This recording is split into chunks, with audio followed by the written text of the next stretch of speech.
Okay, so now we found a ginkgo tree, a female tree, which is unusual because they don't plant the females very much anymore. Because if you see, if you want to come in here, Larry, it's absolutely covered in tens of thousands of berries. I mean, they're just everywhere. They smell like dog vomit when they're ripe, so they tend to not plant the female trees anymore. But if you can get past the smell of the fruit once they're ripe and you get to the nut, you fry them up in a frying pan, they're just like pistachios, and they're actually really good for you. But these aren't ripe yet, which is why I'm this close, because they don't smell. But you can see there's literally probably 100,000 berries on this tree. So we may come back in a couple weeks when these are ready if we can stand the smell. So that's ginkgo. Okay, so it's been about a month since Larry and I found that ginkgo tree that I showed you earlier, and the fruits are ripe now. And if you recall, I said they kind of stink when they're ripe, and these do stink, no doubt about it. But this is the ripe berry, and all you really want here is the nut. When they're soft like this, you can just squeeze it, and the nut will pop right out, and you can throw away the stinky fruit. And I'm going to get about a cup of these, and then I'm going to roast them in a frying pan. I guess it's not technically roasting, but in any case, and from there, most people just eat them, but I'm actually going to make a pesto out of the nuts. So you see I'm wearing gloves. That is because the berry itself contains the same chemical as poison ivy. So if you do have severe allergies to poison ivy or poison oak, and when I say severe, I don't mean dermatological, I mean respiratory allergies or things like that, then you probably just want to leave these alone altogether. You probably don't want to eat them either, because if you have nut allergies, you probably want to leave these alone. But they are related to pistachios, and they actually look just like them. But in any case, wear gloves for this part, and also you'll want to rinse these nuts off several times to get the remaining flesh off, and you'll want to wear gloves that whole time. I don't actually have a problem with this. I've never broken out. But I am allergic to poison ivy, so I'm not taking any chances. And I mean dermatologically I'm allergic, like most people. But anyway, I'm going to keep doing this till I have about a cup of these.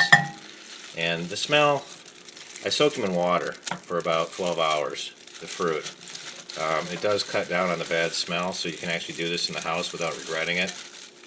And okay, so I've separated the flesh from the actual nuts inside, which is what you want. And you can see there's still some flesh on these, so I got them in water here. And I'm just going to kind of squish them around and let them grind up against each other. And you won't have to do this for too long before all the flesh is off of the nuts. And then you want to rinse them several times. And by the way, for the teenagers out there watching this, yes, I did say nuts. So you can make your posts that I said the word nuts, and we'll all appreciate that very much. Anyway, so we'll just keep doing this until they're clean. And again, you're going to want to rinse these several times. You'll still have a little smell on there. And now we're talking, well, here we go with that. But in any case, you'll rinse them till that unpleasant smell is gone, or mostly gone. And then we're ready to roast them. So about 3 cups of fruit will yield you 1 cup of finished nuts inside, after because these are just still in the shells, so those shells are going to have to come off too. So 3 cups of fresh fruit will give you 1 cup of finished product, more or less. So just keep doing this until they're clean, and we'll come back.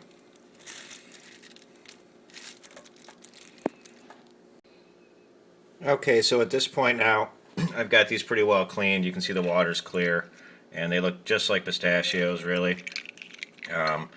I think I changed the water 3 times and just kind of switched them around to get the extra fruit off of them. Maybe about 2 or 3 minutes between each water change, so about a total of 5 or 6 minutes of just switching these around, gets them clean. But the water's clear now. There's no residue on the nuts, so they're ready to go. We're going to roast these now in a frying pan, and that's really all there is to cooking them. So we'll do that right now. Okay, so we're ready to fry these up. This is going to happen pretty quick. They're going to start popping like popcorn here, and I'm going to end up putting a lid on there. But I want you to see them pop here. It won't take long. So again, I put these in dry. I know you saw me rinsing them off. You want to put them in dry, they're going to splatter when you put them in the oil. And there's just a little bit of olive oil in there, not much. But once you start cooking, they start popping open like popcorn, and the nut inside comes out emerald green. As soon as that happens, they're really ready to eat, but at that point I think they're a little too soft. So I like to cook them a little bit longer to get them a little more crunchy, and then of course you can season them too if you like. But they should start popping here in a second. And you can also do these in the microwave, and that's a much faster process, but I wanted you to see. And again, cover them, because they're going to go flying around if you don't. But I wanted you to see them start to cook here. Let me just cover them for a second here while I'm waiting for them to start. If that doesn't fog up, you'll be able to see it right through the glass. But in any case, you can do these in the microwave. It takes, there they go.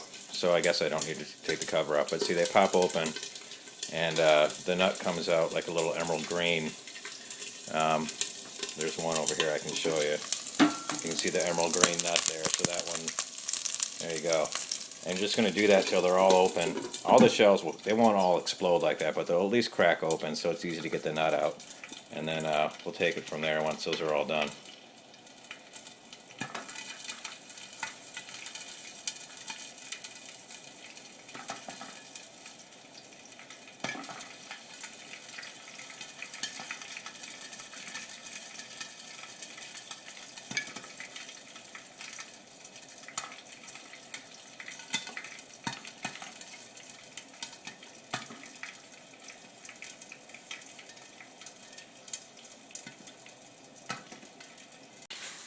Okay, so these are done frying now. You can see all the shells are open. They look really, for all the world, like pistachios, except for the nut is really almost like a jewel green, kind of translucent. Now, the more you cook that, the less translucent it's going to get. It's going to start to take on a whitish color, like these over here. That's why I like to cook them if I'm just going to eat them as nuts, because I like them a little crunchier. When they're kind of clear, like that one back there, they're a little softer. I'm going to keep them fairly soft because I'm going to be putting them in a blender anyhow for pesto. So these are ready. I'm just going to let these cool down to where I can open the shells and get them out. And a lot of them are already out, you can see. So that'll make about 1 cup right there, which is what I'm going to need to make the pesto. Which in that pesto I'm going to use passion fruit instead of lemon juice, and Appalachian allspice instead of salt and pepper, and then some wild foraged garlic and a little bit of basil from the community garden down the street here, and olive oil, of course. And that'll be it. So we'll get to that in just a second. Okay, so we got the ginkgo berries or ginkgo nuts all free of the shells now. They've been roasted. Got some basil from the community garden. Got 1 passion fruit from quite a pile that I did find grown in the wild. Wild Appalachian allspice, wild garlic, and of course we're going to use some olive oil. So I'm going to put in the basil first, because that way the berries don't drop down under the blades. So there's the basil in there. To that we're just going to dump in the ginkgos. We're going to put in passion fruit, seeds and all. Not the rind, but seeds can go in there. They're actually very edible. And they're going to get ground up anyway. But they actually do use the seeds right on top of desserts and cheesecakes and things like that in restaurants. They don't really have any flavor, but I guess it's just because they're very edible, so there's no point in removing them. Be too much work, I guess. So there, we got that in there. I'm going to put probably about... Okay, I'm back. The memory on the camera filled up. I was saying I put about a teaspoon of Appalachian allspice in there. Now I'm going to put probably about a tablespoon, well, half a tablespoon of the wild, well, a tablespoon, why not, wild garlic. Can't have too much garlic. So that's about a tablespoon. And that is it. So now I've got everything in there. And we'll just put this on pulse here a few times.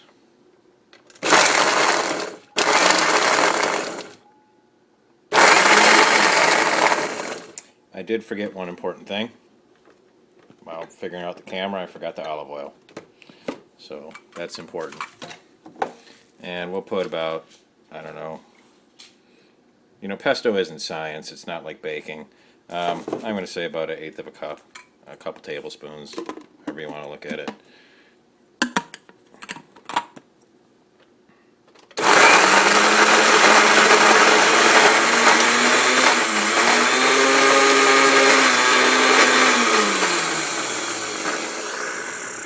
Okay, so here's a finished pesto. It actually turned out pretty nice. I think if I'm being honest, I think next time I would probably roast the nuts until they actually are a little firmer. It got a little pasty, I think, because the nuts were kind of undercooked, which I thought would make it easier to blend them, which it did. But I think fully roasted to the point where they're crunchy would actually make a better pesto. With the olive oil mixed in and then the meat of the nuts mixed in, it got a little bit pasty. But all in all, it's pretty good. I might add a little lemon juice to preserve the color, but I think the passion fruit will probably do a pretty good job of that too, because it is pretty acidic. But it's a nice pesto. It's a little different than your typical pesto. It's got a nutty flavor, a little bit of a sweet flavor with the passion fruit in it. Otherwise, typical garlic and basil and olive oil. I didn't use cilantro. I did not add cheese. You can always add cheese to it later. I just don't think I don't like to put the cheese in it when I'm not going to use it right away. I don't even think the cheese is necessary, to be honest with you, but that's a matter of taste. Parmesan is what's usually used, I guess. But all in all, pretty good. And I think I'll probably make it again. And again, the nuts just roasted are pretty great that way too, if you don't want to go through all this to make pesto. But a nice little different kind of dish here.